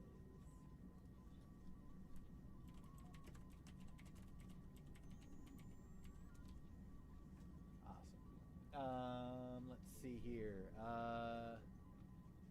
So Sifo Dyas Lightsaber only appeared in one episode of the Clone Wars. It not only is it rare in real life, but it only appeared in one single episode, one 20-minute episode of the Clone Wars. It's only in the opening of the episode. Plo Koon finds it buried in the sand, and then we see him holding a hologram of it later. But or rather, we see a hologram of him holding it. But yeah, super rare in both in universe as well as in, or rather in the movies and stuff, as well as in our world. So it's my favorite saber by far that was invented for the Clone Wars, and probably my second favorite saber in canon, underneath Dooku's saber. Are lightsaber weights different based on color? That may be true, American Devil, but there is nothing to confirm whether or not that is true. So I would not be able to say with confidence or truth whether or not lightsaber weights were different based on color. Let's see. My favorite Star Wars movie would have to be a tie between Rogue One and Revenge of the Sith. Best Star Wars movie would be a tie between Rogue One and Empire Strikes Back. Now, those are different categories because I'm acknowledging that my preference or the things I enjoy watching doesn't directly relate to quality. And Empire Strikes Back is just a better film, objectively, than Revenge of the Sith. I just like watching Revenge of the Sith more. Separatists were wrong. Yeah, but that really deserves its own video, Eric Chung. And I have been working on that video. Separatists were not wrong. In fact, the Separatists were more morally upright in what they wanted than the Rebellion. That's something that is a full video, and that will be coming out at some point, sometime. I've heard a few misconceptions being pointed out that in the various Greetsley videos, but I can't remember. Yeah, Greetsley, I haven't watched a whole lot of his stuff, but I do remember some of his misconceptions.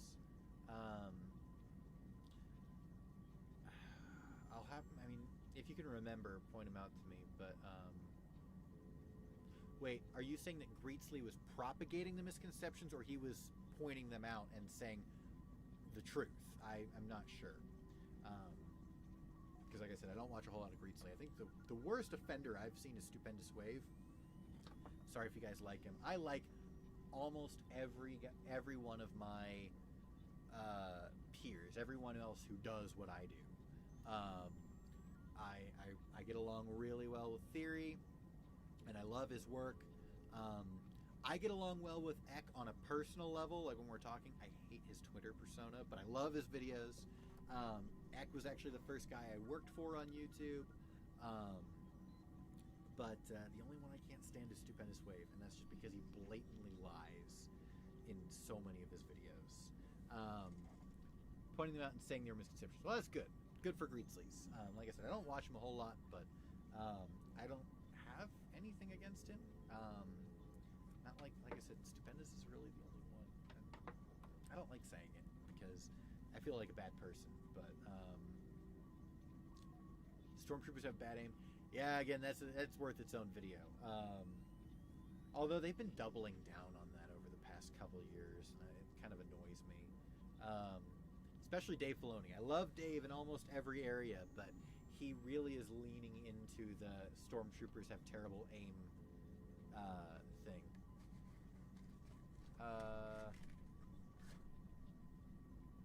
Do I like Star Wars or X-Men? Well, I like both, but do I prefer? I am inclined towards Star Wars over X-Men for sure.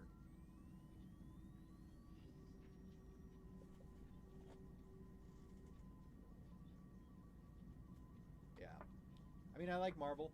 I like it's just what I like about Star Wars. It's a world that we can imagine ourselves in, and I like that more with Star Wars than I do with Marvel. And that's why I own Let's see how many lightsabers do I have now. 1, 2, 3, 4, 5, 6. Do I own 6 or 7? Plus the 2 that aren't done yet that I've commissioned. I own some sabers. Yeah, I can't beat that, man. That's just coolest feeling. Now I have to put electronics in it because it's too gorgeous to not put electronics in it. I almost want to pay someone to do it just because it would be easier, but it's just so expensive to do that. Do I play Star Wars games? Of course I play Star Wars games.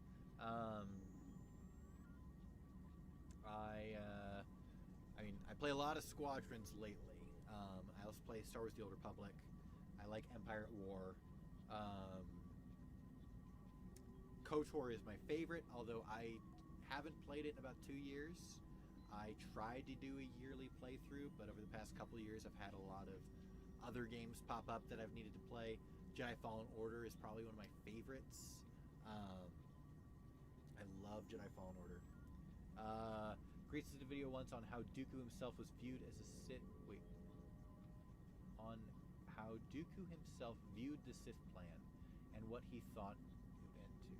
That's where I learned about his humanocentrism. Yeah, so his humanocentrism was only canon was only in Legends. It's not canon anymore. He was not humanocentric in canon. A lot of people, I guess I could put that in my misconceptions video because people do still believe that Dooku is humanocentric. Dooku was a xenophobe. He was in Legends. He was, but he was not in canon. Do you like Star Wars Battlefront 2? I do. I haven't played it in a while, but I enjoy it. I think it's really worth playing now that they've done a lot to improve just the way you level up in the game and the way heroes are treated, or champions, or whatever they call them. It's pretty good.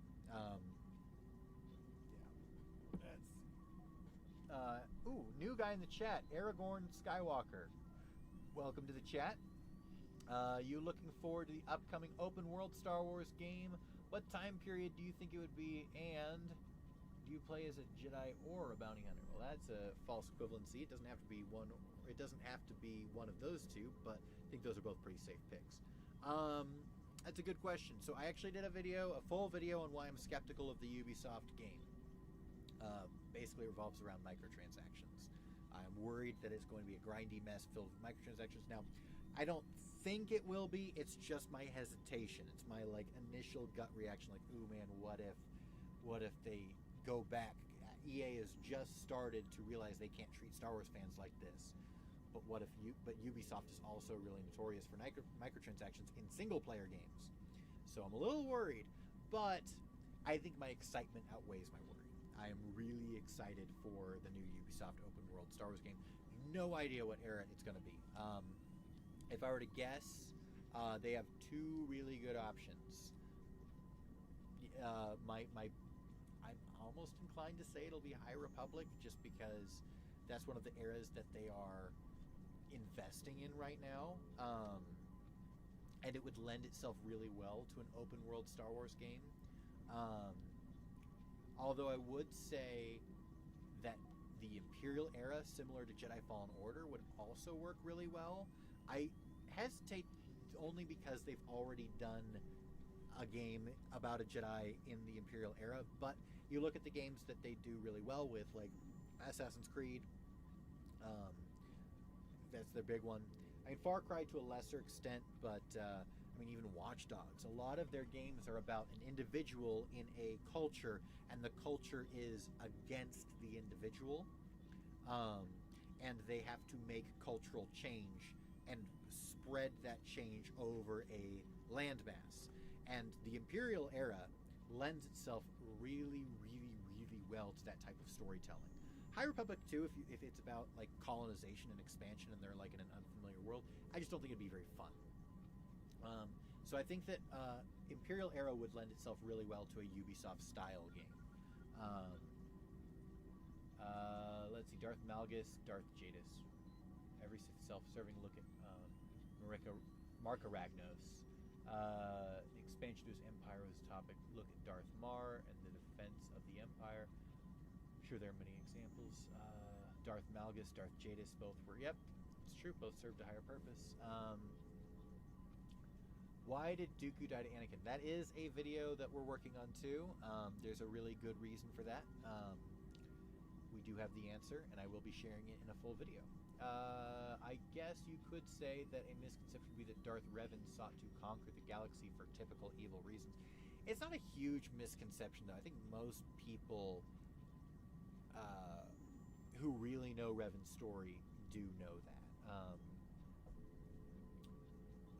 I wonder where all the elite stormtrooper corps were. All the elite stormtrooper corps killed when the Death Star was destroyed.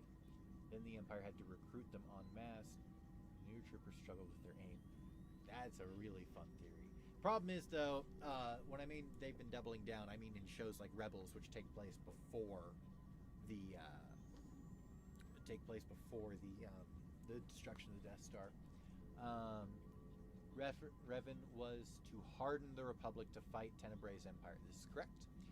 Did Plagueis really teach Citizen Sidious everything he knew?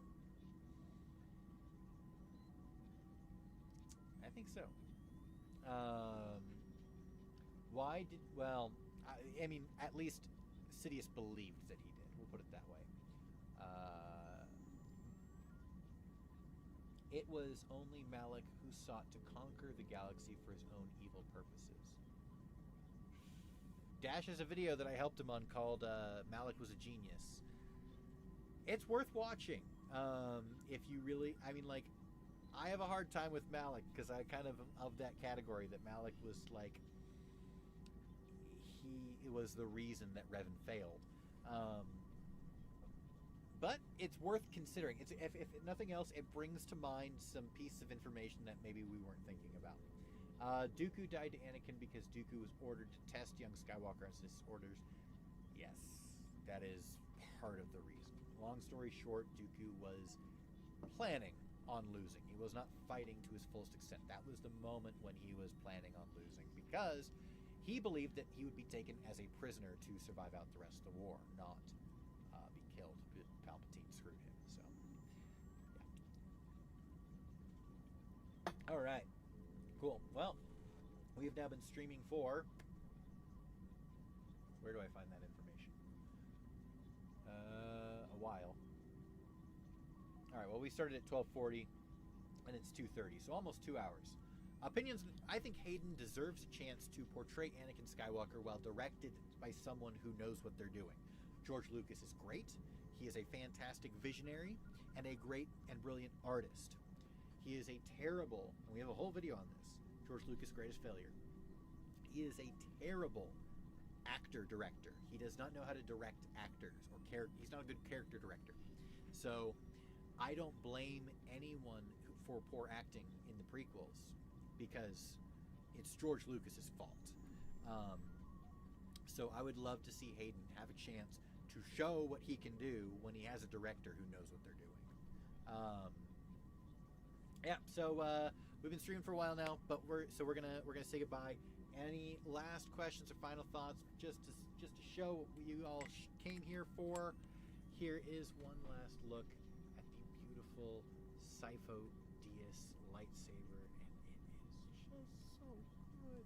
Oh, I love it. Like we said, it does have it feels very similar to Revan's returned lightsaber, which I think, but just a little less angry, a little more smooth to the hand. If you guys play Destiny, it's like the difference between Rose and Thorn. But if you don't play Destiny, then that's okay. It's bad now anyway. How did Anakin feel about Maul? He did kill the guy that freed him from slavery, and he was the only real father figure he had. It's a relationship I wish was explored more. I wish that, I never thought about that, and you're totally right. Anakin should absolutely despise Maul. And, Anakin never encounters Maul, other than the one time before Qui-Gon dies, or 2 times, because once on Tatooine and once when Anakin is climbing into the Naboo starfighter. But yeah, glory to the Red Shadis, known as Big Z, the Wookiee. I can't. Need more saliva. Yeah. Do I like horror games? And maybe you can play one. I don't. I'm thinking about playing Soma, because Soma looks like it's right up my alley. It's like just not scary enough that I can probably handle it. But it'll probably terrify me because I'm not used to scary games. So maybe I'll stream Soma. That might be fun. I've heard really good things about Soma. The bad things I've heard about Soma is it's not scary enough, but for me that's not a deterrent. That's actually an encouragement to play it, because I probably couldn't handle anything worse than that. So let me know if you guys want me to stream Soma. Let's see. Okay, misconception. Kyber crystals only saw used in the Jedi's hands and the Death Star. Sure. I don't know though. Like that one would be really like that could be its own video. Other uses for Kyber crystals, or all the ways Kyber crystals were used. But I don't know if I could include that in my misconceptions video, just because it's not. There's no like one sentence way to word that as a. FNAF isn't. I mean, it's kind of horror. But I played FNAF forever ago. It's super old now, which is fine. It's still great. It's just, does anyone care if I stream FNAF? I don't know if anyone would want to watch that. I wouldn't mind playing FNAF again, but I mean, maybe the VR one I could do that, because I do have a Oculus headset, so maybe I'd do FNAF Help Wanted. That'd be kind of fun. You'd watch me flail around in my office. All right.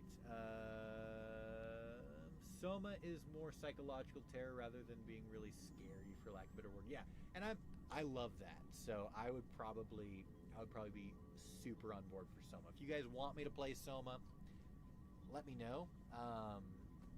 No promises. I do own it, and I have yet to play it. You'd watch it though mostly for the lore. I mean, I'd be discovering the lore along with you, but it would be a lore play, so I would be talking about the lore as I play it, because I can't ingest media without talking about the lore. It's like a psychological condition, I guess. Well, you heard it here first, guys.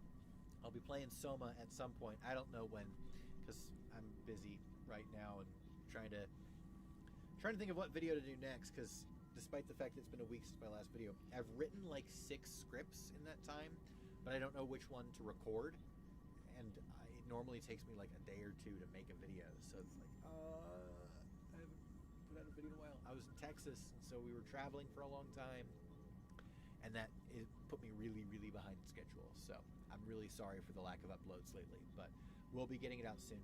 Let me know if you have any specific ideas of videos that you want me to do.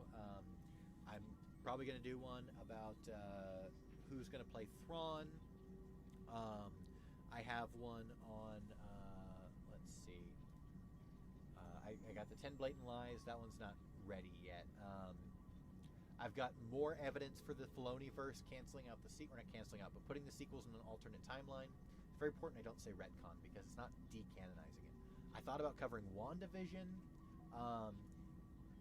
10 actors who took the job just because they love Star Wars. Let's see here. Who had the best lightsaber? Shocking truth about midichlorians. Yeah. Oh, thank you, man. Well, this is our secondary channel. This is just kind of where I goof around and do live streams. You want to check out the main stuff. Lore Star is the main channel. You can go check it out. It's youtube.com/LoreStar. Lore like folklore. It's literally spelled the same way as here, except no live. So this is our live stream channel. We just come on here and chat, and we'll do some watch parties and stuff. So if you really want more, main place to see all the good stuff, the stuff that I put all the time, energy, and effort into, is over on the main channel, Lore Star. So follow. Well, there may be links. Actually, no, I can put a link in the chat.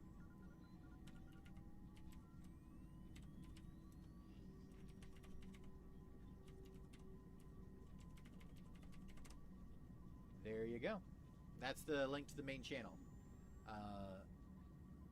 Lore. Let me just click on it, make sure that's the right.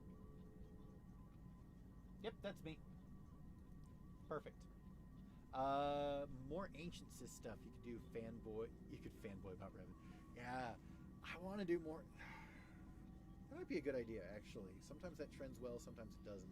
Dooku was doing well for a little bit, but I missed the trend already, so I was really bummed about that because I had a really good Dooku video come out recently, and you know, you guys were there, but it didn't reach the masses the way I wanted it to. But oh, excuse me, guys. Next watch party. It's a good question. Right now, everything's a little in the air because of the move. And then last week we were gone.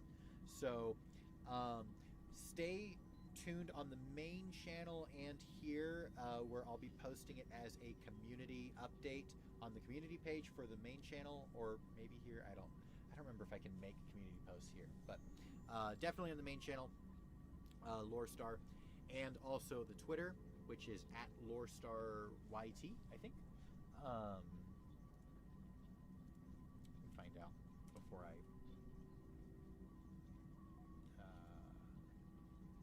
Yeah, at LoreStarYT.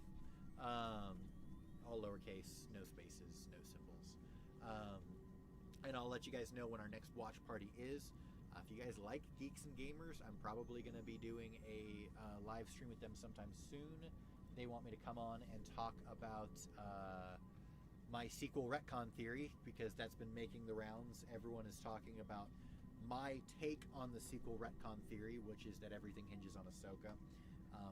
Kind of surprised that it took off as well as it did. Not super surprised, but like surprised that everyone else is talking about it. So they actually, Jeremy over there just reacted to my video, which is pretty cool. And he wants to have me on to talk about it. Yeah, I got to remember to notify the Discord people too. Thank you, Calig. Let's see. People from the Star Wars galaxy didn't venture out of the galaxy. Ooh. Yeah. It's true. I just have to do a lot of research to find all the examples of that. I don't have all those memorized.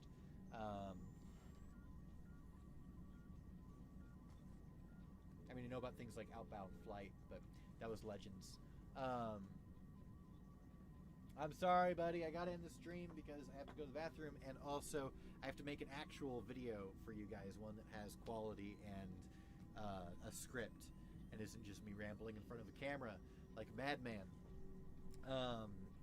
Because that's what we got to do. P.S. I love you. Oh, love both my channels. Oh, thank you, Jose. Yeah, you guys keep being awesome too. I mean, I couldn't do this without you guys. I mean, seriously. And love having this community, and just that we can just sit and chill and talk. I mean, this channel, I love that it's just way chill.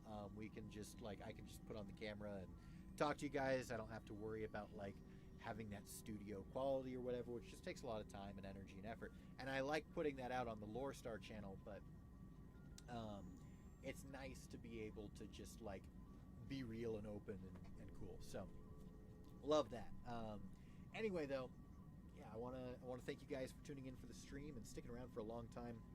All of this started because of this little lightsaber here, which is really exciting. I can't wait to look at it a little bit more in depth. But in the meantime, stick around on the main channel. We'll be having that new video out hopefully tomorrow, but probably not. I'm way behind, so probably 2 days from now. You subbed to the main channel. Thank you, Silly Wonka. Appreciate it. And I'll see you over there. Say hi in the comments. I will do my very best to look for your comment. May the lore be with you guys. Oh, from London. Thank you, Aragorn. Man, love London. But anyway, guys, I do have to get back to work.